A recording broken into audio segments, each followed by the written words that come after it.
بسم اللہ الرحمن الرحیم۔ السلام علیکم خواتین و حضرات۔ سورہ اخلاص ایک ایسی سورہ ہے جو ہر مسلمان کو زبانی یاد ہوتی ہے، اور جب بھی قرآن مجید یاد کروایا جاتا ہے یا بچپن میں پڑھایا جاتا ہے تو غالباً یہ وہ سب سے پہلی سورہ ہے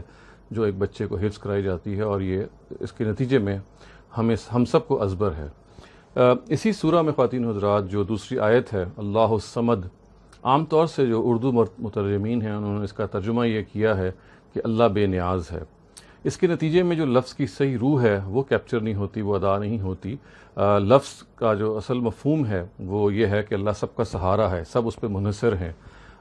جس کو ادا کرنے کے لیے استاذ حمید الدین فراہی نے جب اس کا ترجمہ کیا ہے سورہ کا، یہ معلوم ہے کہ وہ واحد سورہ ہے جس کو انہوں نے خود اردو میں اس کی تفسیر لکھی، ورنہ جتنی بھی اور صورتیں ہیں ان کی تفسیر انہوں نے عربی زبان میں لکھی۔ اس کا ترجمہ انہوں نے یہ کیا ہے کہ اللہ باہما ہے، گویا کہ سب کا مقصود ہے اور سب کا ملجا ہے، گویا کہ سب اس کی طرف پلٹتے ہیں۔ اور اس کو بیان کرنے کے لیے اس کی تفصیل جب انہوں نے بیان کی اور درج کی اپنی تفسیر میں، تو یہ بتایا کہ سمد جو ہے یہ اصل میں اس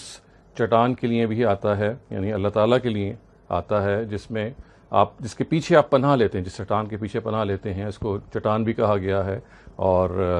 پناہ کی چٹان بھی کہا گیا ہے اس کو۔ اور یہ اسی مناسبت سے زبور کے اندر اللہ تعالیٰ کے لیے یہ الفاظ آئے ہیں کہ وہ چٹان ہے، وہ پناہ کی چٹان ہے۔ گویا کہ سمد کا جو لفظ ہے اس کے اندر جو اصل روح ہے وہ یہ ہے کہ وہ سب کا سہارا ہے، وہ سب کے لیے چٹان ہے، وہ سب کے لیے پناہ گاہ ہے۔ تو اس کے لیے جو صحیح ترجمہ ہوگا وہ بھی اس روح کو ادا کرنے کو اس کے سامنے رکھ کے کرنا چاہیے۔ استاذ حمید الدین فراہی نے اس کا ترجمہ یہ کیا ہے کہ وہ باہما ہے، گویا کہ وہ سب کا مقصود اور سب کا ملجا ہے، اور اسی سے یہ چیز ادا ہوتی ہے اصل میں، جس کو میں نے جیسے کہ عرض کیا کہ زبور میں اللہ تعالیٰ کو مدد کی چٹان کہا گیا اور چٹان کہا گیا۔ اور میں چند اقتباسات آپ کے سامنے پڑھنا چاہتا ہوں زبور کے۔ چنانچہ دیکھیے کہ جو 18واں زبور ہے اس کی آیت نمبر 2 یہ ہے کہ خداون میری چٹان اور میرا قلعہ اور میرے چھڑانے والا ہے، میرا خدا، میری چٹان جس پر میں بھروسہ رکھوں گا، میری سپر اور میری نجات کا سینگ، میرا اونچا برج۔ اسی طرح یہ دیکھیے کہ جو 28 نمبر زبور ہے اس کا جو آیت نمبر 1 ہے اس کے الفاظ یہ ہیں کہ اے خداون میں تجھ ہی کو پکاروں گا، اے میری چٹان، تو میری طرف سے کان بند نہ کر، ایسا نہ ہو کہ اگر تو میری طرف سے خاموش رہے تو میں ان کی مانند بن جاؤں جو پاتال میں جاتے ہیں۔ اور پھر دیکھیے کہ 62 نمبر زبور کی آیت نمبر 6 ہے کہ وہی اکیلا میری چٹان اور میری نجات ہے، وہی میرا اونچا برج ہے، مجھے جنبش نہ ہوگی۔ تو گویا کہ یہ جو لفظ ہے جس کی اصل روح یہ ہے کہ وہ پناہ کی چٹان ہے، جب کہا گیا کہ اللہ الصمد، تو اگر قدیم صحیفوں پہ انسان کی نظر ہو جیسے کہ استاذ حمید الدین فراہی نے اس کو بیان کیا، تو یہاں اصل میں جو چیز بیان کرنا پیش نظر ہے وہ یہ ہے کہ خدا سب کا سہارا ہے، وہ سب کا مقصود ہے۔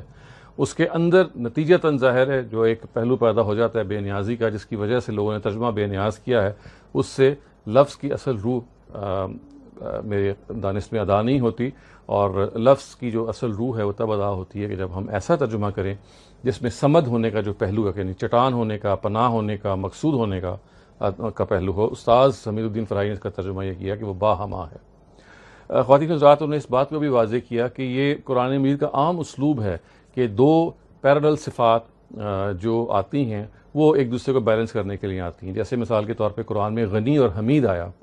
یعنی غنی کا مطلب ہے کہ وہ بے نیاز ہے، لیکن ساتھ ہی کہا گیا کہ وہ حمید ہے، کہ ایسے یہ نہ سمجھا جائے کہ وہ بالکل ہی ورا ہے اور آپ کی پہنچ سے باہر ہے، نہیں، وہ ہم کا مستوجب بھی ہے، اس کا ہم شکر بھی ادا کرتے ہیں، گویا کہ ہماری دسترس میں ہے۔ بالکل ایسے ہی استاذ نے اس بات کو بھی ایکسپلین کیا کہ دیکھیے جو پہلی آیت ہے وہ یہ بتا رہی ہے اللہ احد، یعنی اللہ یکتا ہے، اور اسی کو ترجمہ انہوں نے کیا کہ وہ بے ہما ہے۔ تو اب یہ یکتا ہونے کا جو پہلو ہے یہ انسان کے اندر یہ ایک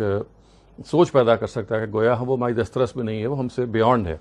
تو اسی کو بیلنس کرنے کے لیے کہا گیا وہ سمد بھی ہے، یعنی اللہ احد، قل هو اللہ احد اللہ الصمد، یعنی اگر وہ احد ہے، وہ یکتا ہے، وہ یگانہ ہے،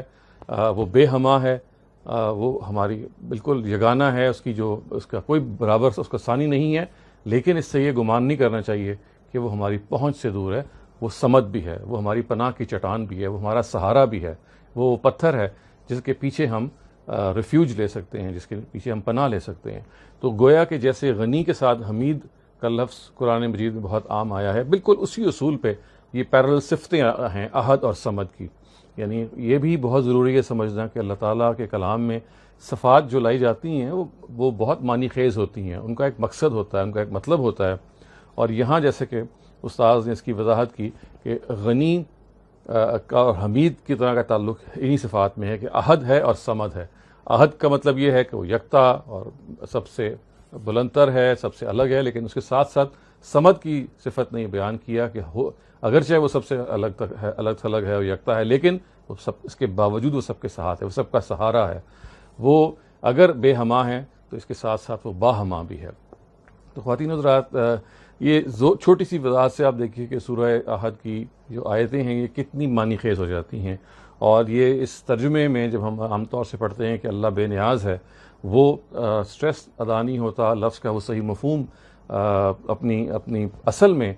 کنوے نہیں ہوتا، جس کے نتیجے میں اس کا سٹریس واضح ہو سکے۔ اور استاذ امام نے اسی کی طرف توجہ بھی دلائی ہے، اور جیسے کہ انہوں نے بتایا کہ قدیم آسمانی صحائف میں بالخصوص زبور میں خدا کو بالکل ایسے ہی صمد کہا گیا، گویا کہ چٹان ہے یا وہ مدد کی چٹان ہے، گویا کہ وہ سب کا ساتھ ہے، وہ سب کا سہارا ہے۔ استاذ نے تفسیر سورہ اخلاص لکھی ہے، یہ وہ واحد سورہ ہے جیسے کہ میں نے عرض کیا جو اردو زبان میں موجود ہے۔ ان کے مجموعہ تفاسیر فراہی جو کہ چھپ چکا ہے، یہ اس میں آپ دیکھ سکتے ہیں۔ اس میں انہوں نے اس پہ تفصیلی بحث کی ہے۔ اس کے بعض پہلو وہ بھی ہیں جو انہوں نے مفردات القرآن میں بھی بیان کیے ہیں اور اپنی حواشی میں بھی بیان کیے ہیں جو قرآن مجید کے انہوں نے لکھے ہیں، لیکن جو اس کی بنیادی خصائص ہیں یا بنیادی سمری ہے میں نے کوشش کی ہے کہ آپ کے سامنے آ جائے، اور اسی اصول پہ میں آپ کے سامنے رکھوں گا کہ آپ ضرور اصل مراجع کا اگر ممکن ہو سکے تو مطالعہ کیجیے۔